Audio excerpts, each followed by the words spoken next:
Our story starts some years ago, when Paul was just a boy, when childhood was a special time of innocence and joy, when doors were left unlocked at night and milk in school was free, and telly was in black and white and channels numbered 3.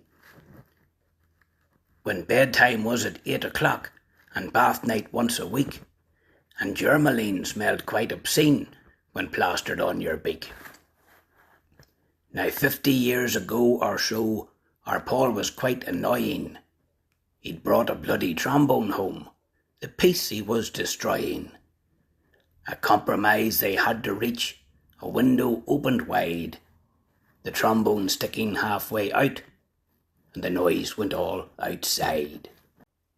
He loved to play piano too, to anyone who'd listen, but when he'd say he was going to play, his family'd all go missing.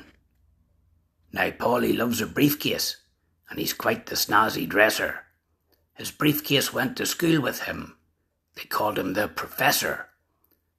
The combination locking case, it really was quite handy. Those contents he could not replace, the Beano and the Dandy.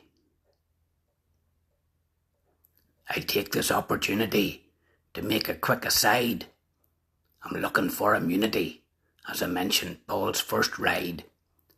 He'd thought about it long and hard and saved up all his dough.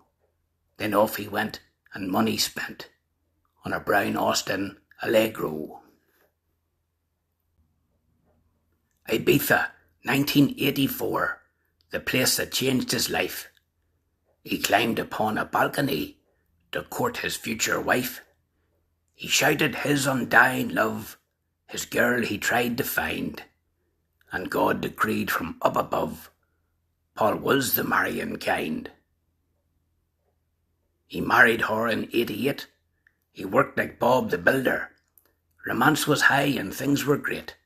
They had themselves 5 children. Declan, Catherine, Gabrielle, and Harry are their names. How long? I think I missed one out. There's that wee skitter, James. His sister Maggie ironed for him. He paid her for each shirt. But she wouldn't iron his underpants or his socks or frilly skirt.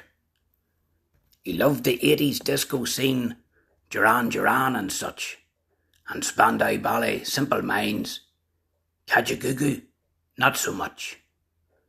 But none of them could beat the man. In Paul's eyes, he's the king. Elvis Presley, rest in peace. By God, the one man could sing.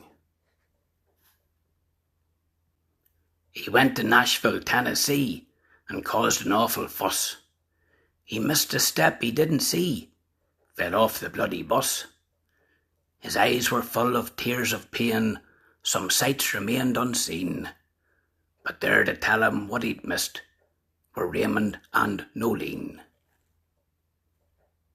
He plays the bowls, he rides a bike, them shorts he wears are tiny. He now makes sure his nuts are tight and his balls are nice and shiny. Now I haven't mentioned the GPO. He joined it at 16. That's 44 bloody years ago, and he's still as bloody keen. He bounces in each morning with a smile upon his face, and the Beano and the Dandy still inside his big briefcase. Doing a wee toast now for him here. So Paul's finally hit the big 60, and we're here today keeping the score. So keep drinking your drink till you boke in the sink, and here's hoping he hits 60 more. Happy birthday, Paul. Good on you, son.